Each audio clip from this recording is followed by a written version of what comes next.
Hey, what's going on, guys? Let's jump right into it. So I was talking to one of the Bass Nation Academy members, and they were telling me about a story. I guess they were in a writing session. They were just trying to create a song, and they had trouble trying to figure out what key they wanted it to be in. So someone yelled out, "Let's do C major slash A minor." So he was thinking to himself, like, what do you mean slash A minor? So let me show you how that's actually correct, and it's not two different key signatures. So there's this thing called relative major or relative minor. You may have heard of it, you may have not. I've mentioned it before, but let me just go over it now. I want to show you the concept of relative major, relative minor. So let me take that same example that I just told you. So C major slash A minor. So the song could be, or the key can be C major or A minor. So let me show you why that is. So we're playing in the key of C major. We have our key signature, which is no sharps or no flats, right? So C, D, E, F, G, A, B, C. Now, the reason why the guy said A minor is because A minor has the same key signature as C major. Okay, so the same key signature, A, B, C, D, E, F, G, back to A. So notice that there's no sharps, no flats. So technically it's the same notes being used over and over again. So C major can be A minor as well. Now that's what you call relative minor when you're trying to find the relative minor to that key. So it can also be in the key of C minor or not C minor, but C major or A minor. So just take the chords, for example, or just let me make sure. Let me do it in a clearer voicing. So I can do C major or A minor. You hear that, how that sounds good together already, right? But one of the reasons why that is because the A minor key signature or chord, if you will, is the sixth mode of C major, right? So the sixth note of C major happens to be A. And if you've been following for any length of time, you know that that sixth note equals that sixth mode of the scale. So that sixth mode is Aeolian scale, which happens to be the natural minor scale.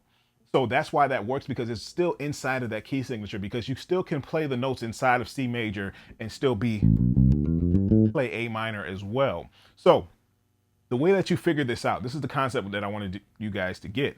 But the way that you figure this out, I think I already said it.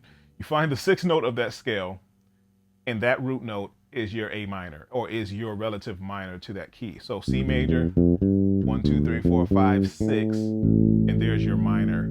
That's where you start your natural minor scale. Oh yeah, and one other thing I forgot to mention, guys, the way that you can tell that a song is in a minor key is 9 times out of 10, that first measure or whoever's playing the chord at the time is going to tell you or establish the fact that it's a minor chord, or they'll play that minor chord right in the beginning somewhere. Probably that first chord will be a minor chord. That's not all the time. You usually hear that minor 7 chord or whatever chord it may be. It doesn't have to be a minor 7 chord. But if the key is A minor, you'll hear that in the beginning, just to establish that. You can kind of feel it and hear it at the same time. So you'll hear something like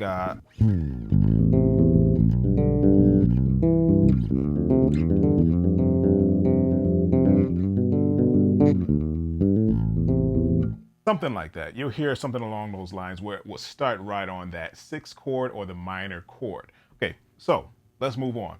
Let's figure out different ways to find that relative minor or relative major. Okay, so we found the relative minor. So now we have to figure out how to find the relative major. So say, for instance, we're still in the key of C major, and this works for any key, guys.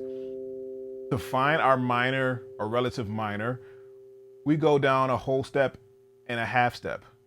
Okay, whole step plus a half step, so 3 frets down. Okay, and that's our minor, so that's our A. So we got directly to that A without counting up 6, right?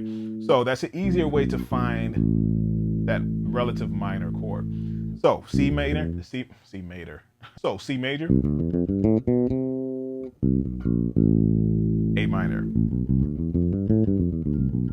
A very simple way to find that relative minor key.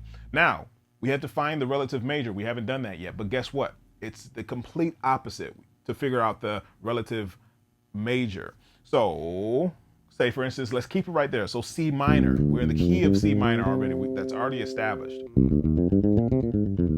What do we do to find the relative major? We went down in pitch a whole step and a half step. So now we have to go up. And that's our relative major. Okay, so remember that we started on the minor, we have to find the major. Okay, so we go up the opposite direction, which will be E flat.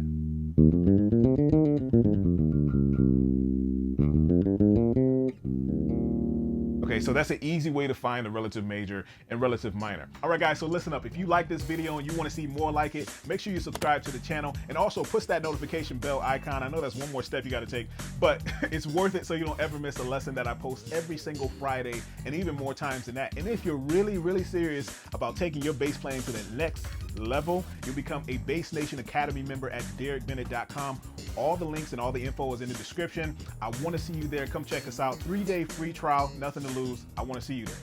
Did I say I want to see you? I want to see you there. Till next time.